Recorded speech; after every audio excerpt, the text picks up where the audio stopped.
আমন্ত্রণ জানাচ্ছি প্রিয় দর্শক, মানচিত্রের কথোপকথনে আজকে আমাদের সঙ্গে যুক্ত রয়েছেন বাংলাদেশের কমিউনিস্ট পার্টি সিপিবির সাধারণ সম্পাদক রুহিন হোসেন প্রিন্স। রুহিন হোসেন প্রিন্স, আপনাকে স্বাগত জানাচ্ছি। আপনার কাছে আমার সরাসরি প্রশ্ন মানচিত্রের পক্ষ থেকে। দেশে আইন শৃঙ্খলা পরিস্থিতি কি আমরা সবাই জানি। খুব বেশি ব্যাখ্যা বা খুব বেশি উদাহরণ আমরা না টানলেও যদি সাম্প্রতিক একটা উদাহরণ আমরা টানি, যে মঙ্গলবার গভীর রাতে রাজধানীর গুলশানে যে ঘটনাটি ঘটলো, এইচটি ইমামের, সাবেক প্রধানমন্ত্রী শেখ হাসিনার সাবেক উপদেষ্টা এইচটি ইমামের ছেলের বাসা উল্লেখ করে যেভাবে লুটতরাজ হলো, শত শত মানুষ গেল এবং পরবর্তীতে পুলিশ সেনা সদস্যরা উপস্থিত হওয়ার পরেও কেউ আটক হয়নি, অবলীলায় সবাই চলে এলেন। এই ঘটনা কি প্রমাণ করে? আপনার কি মন্তব্য হবে? ধন্যবাদ আপনাকে। আসলে আপনি যে বিষয়টা নিয়ে এই যে কথার অবতারণা করলেন, কালকের এই ঘটনার পর এবং এই নিকট অতীতে প্রায় প্রতিদিনই যেসব ঘটনাগুলো দেশে ঘটে চলেছে, তাতে আমাদের প্রতিদিন ক্ষুব্ধ হওয়া এবং ক্ষুব্ধ থেকে বিক্ষুব্ধ হওয়া ছাড়া কোনো বিকল্প আছে বলে মনে হচ্ছে না। আমি ওই ঘটনাটা বলার আগে ছোট্ট একটু পেছনের দিকে টানতে চাই। দেখুন, এত বড় ঘটনা আমার বিবেচনায়, কিন্তু সরকার কি করছে?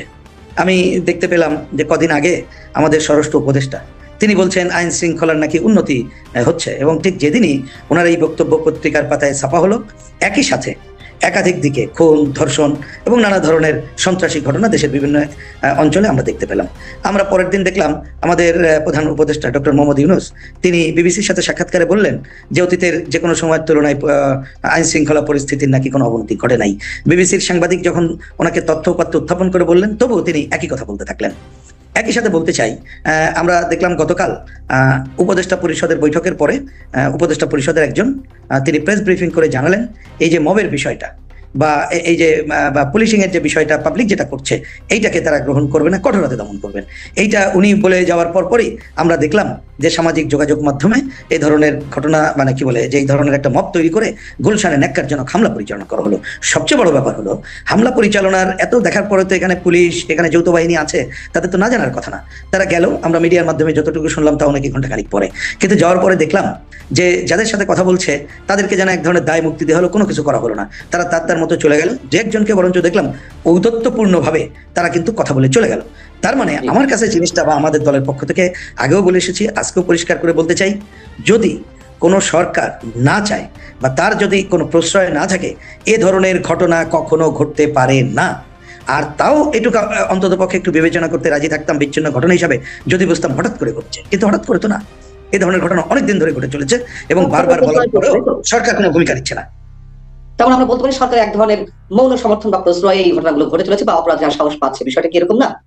অবশ্যই, আমি তো একটু আগেই বললাম, এবং একটা বিখ্যাত কথা আছে যেটা সর্বজন স্বীকৃত এবং সর্বমহল স্বীকৃত, সেটা হচ্ছে শাসকরা যদি না চায় তাহলে কখনো এ ধরনের ঘটনা ঘটতে পারে না।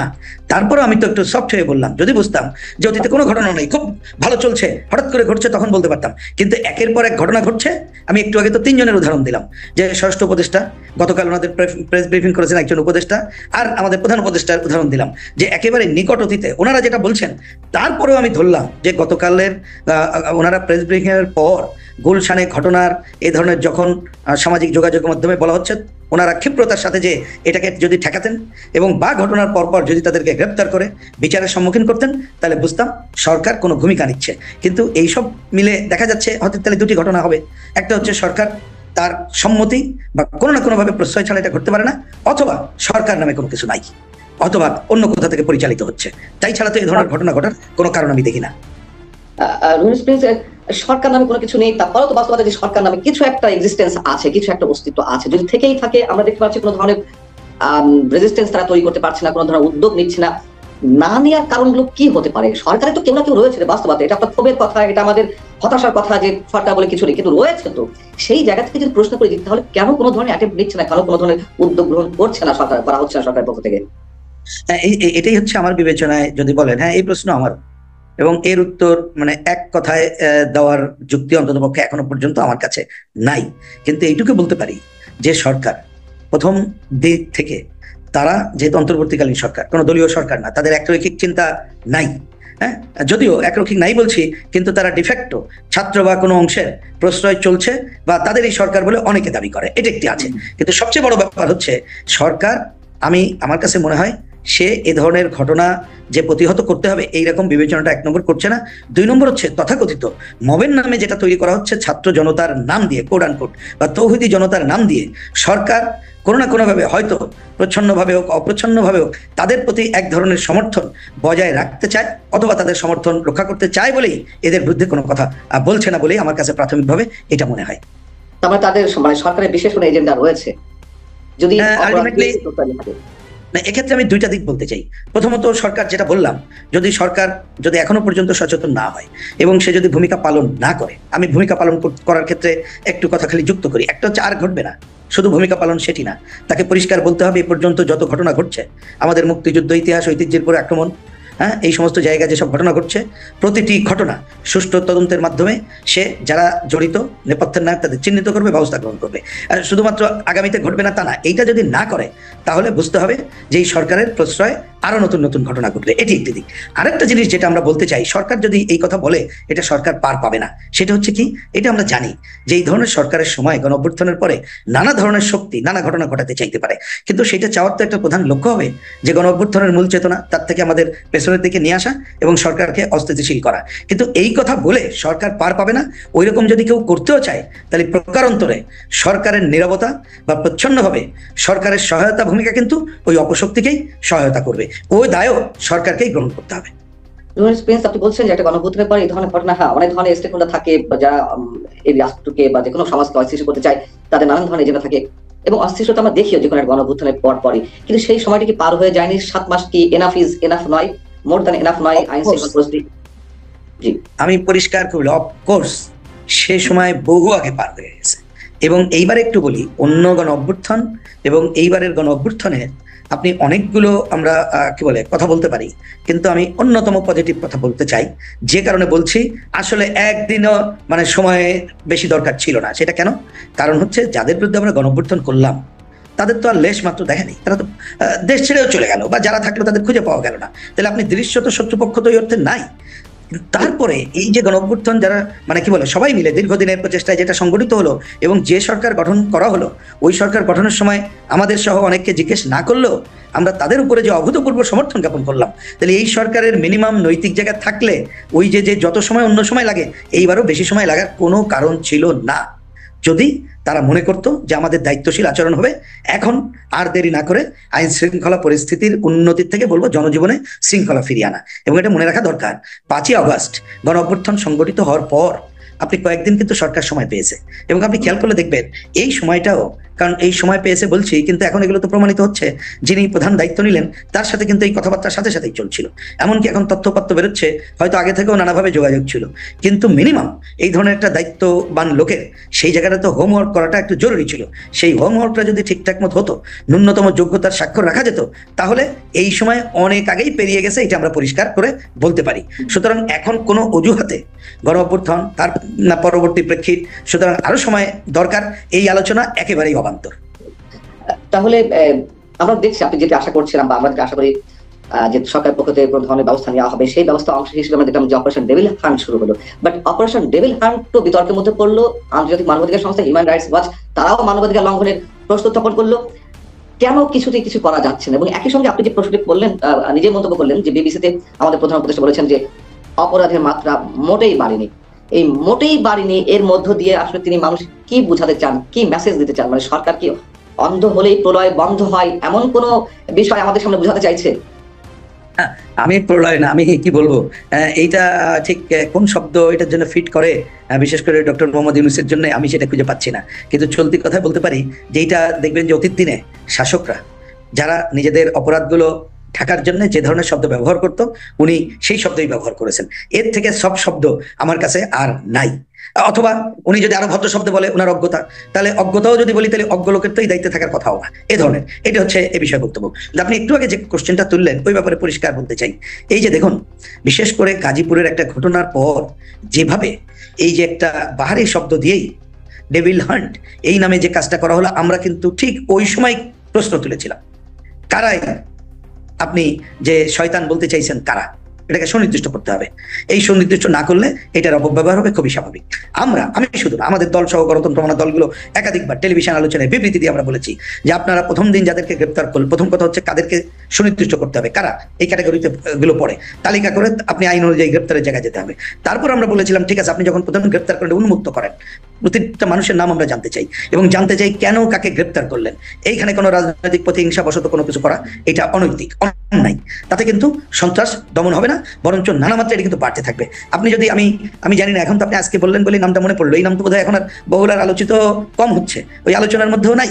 কিন্তু বরঞ্চ আপনি ওই সময়ের পরে আমাকে বলেন তো, পত্রিকার পাতায় কি আমরা সন্ত্রাস কমার খবর কি দেখছি? ওনারা এত কথা বলেছেন। আমরা প্রথম দিন ওই সময় অন্তত পক্ষে অনেক কিছুর মধ্যে দুইটা দৃষ্টি আকর্ষণ করে বলেছিলাম যে আরে ভাই, এই গণঅভ্যুত্থানের পর যেভাবে বিভিন্ন জেল ভেঙে আগের দিনের যারা চিহ্নিত সন্ত্রাসী তারা বেরিয়ে গেল, যেভাবে থানা লুট হওয়ার মধ্য দিয়ে অস্ত্র লুট হলো, আপনি তাদেরকে অন্ততপক্ষে গ্রেপ্তার করেন এবং লুটের অস্ত্র উদ্ধার করার কাজটা করেন। কই প্রতিদিন এ ব্যাপারে তো একটা মানে কি বলবো যে তথ্য প্রকাশ করা উচিত ছিল। আমরা তো এই ধরনের কোনো তথ্য জানতে পারছি না, বরঞ্চ আমরা দেখতে পাচ্ছি যে নানা ধরনের ঘটনায়, এই ক্ষেত্রে সেই অস্ত্র, সেই ঘটনায় খুন খারাপি এবং নানা ধরনের ঘটনাগুলো রয়ে যাচ্ছে। তার মানে এইটা যারা করছেন, এবার আমি যদি অন্য একটু সৎ ভদ্র শব্দ দিয়ে বলি যে ওনাদের যদি সৎ উদ্দেশ্য বা আকাঙ্ক্ষাও থাকে, তাহলে পরিষ্কার করে বলতে হয় যে ওনারা তো পুরোপুরি ফেল করলেন, মানে ওনারা তো এটা ঠিক মতো করতে পারলেন না। সেটাই তো এখন প্রমাণিত হলো।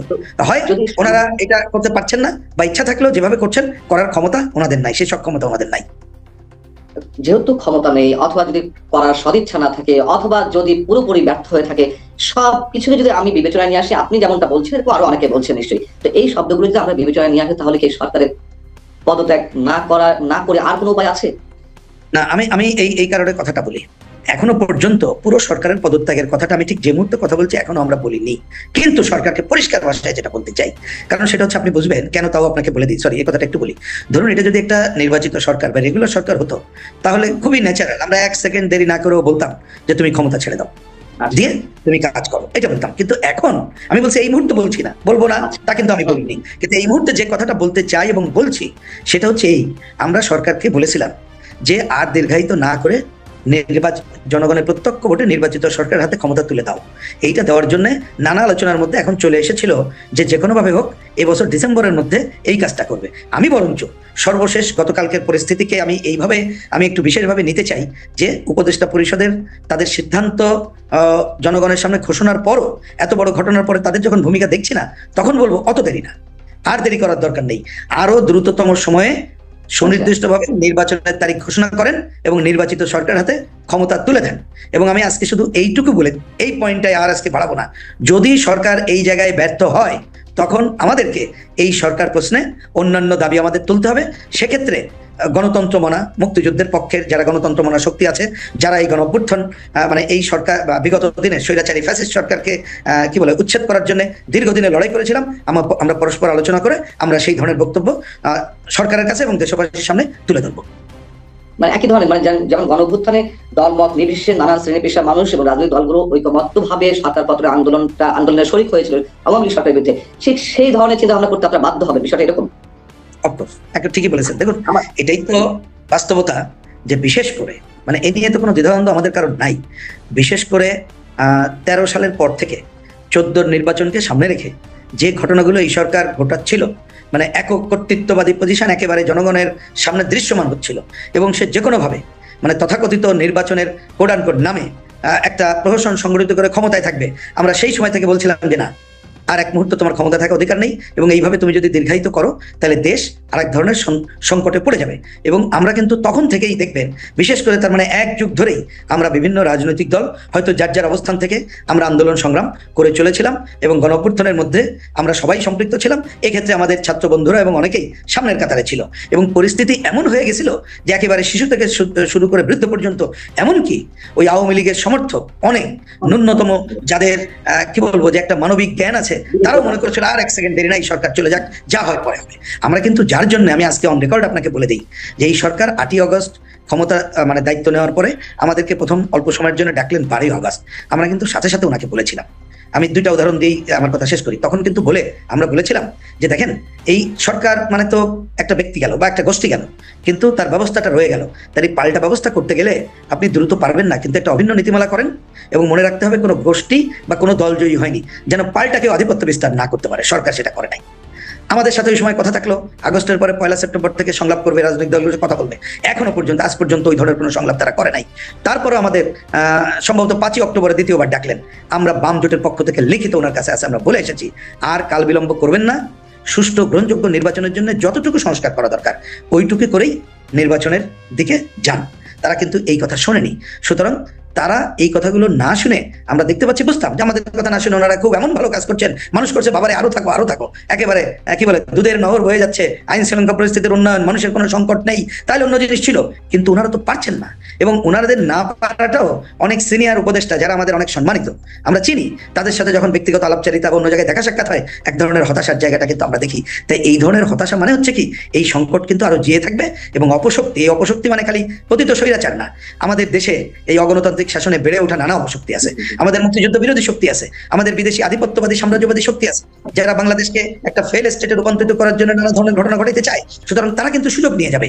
এই জন্য আমরা মনে করি যদি সরকার দায়িত্বশীল আচরণ না করে, তখন আমরা যে আন্দোলনকারী গণতান্ত্রিক শক্তি ছিলাম, যারা মুক্তিযুদ্ধকে আফল করি, আমি মুক্তিযুদ্ধ করে বারবার বলতে হচ্ছে এই জন্য, কারণ আমরা অনেক সময় দেখছি মুক্তিযুদ্ধকে বিতর্কিত করার চেষ্টা করা হচ্ছে। আমরা অনেক সময় দেখছি যে 72 সংবিধানের অবশ্যই দুর্বলতা আছে, ওইটার অসম্পূর্ণতা দূর করে আমরা চাই, কিন্তু ওইটাকেও আজকে প্রশ্নবিদ্ধ করা হচ্ছে। ডিফ্যাক্টো মুক্তিযুদ্ধকেই যেন প্রশ্নবিদ্ধ করা হয়, 47কে সামনে এনে তার ধারাবাহিকতা অন্য জায়গায় নিয়ে হচ্ছে বলেই আমরা মুক্তিযুদ্ধ কথাটা আমাদেরকে বারবার করতে হচ্ছে। কারণ এটা আগের শেখ হাসিনা সরকার অপব্যবহার করেছে, আর এখন অনেকে নাকচ করার পয়েন্ট তৈরি করতে হচ্ছে। এই জন্য আমাদের পরিষ্কার কথা যে আমরা আমাদের মধ্যে কিছু ডিফারেন্স থাকলেও এইটা যারা আমরা মানি, আমরা ঐক্যবদ্ধভাবেই এই সরকারকে সুনির্দিষ্ট তারিখ ঘোষণার জন্যই আমরা আমাদের কণ্ঠকে আরো সোচ্চার করব।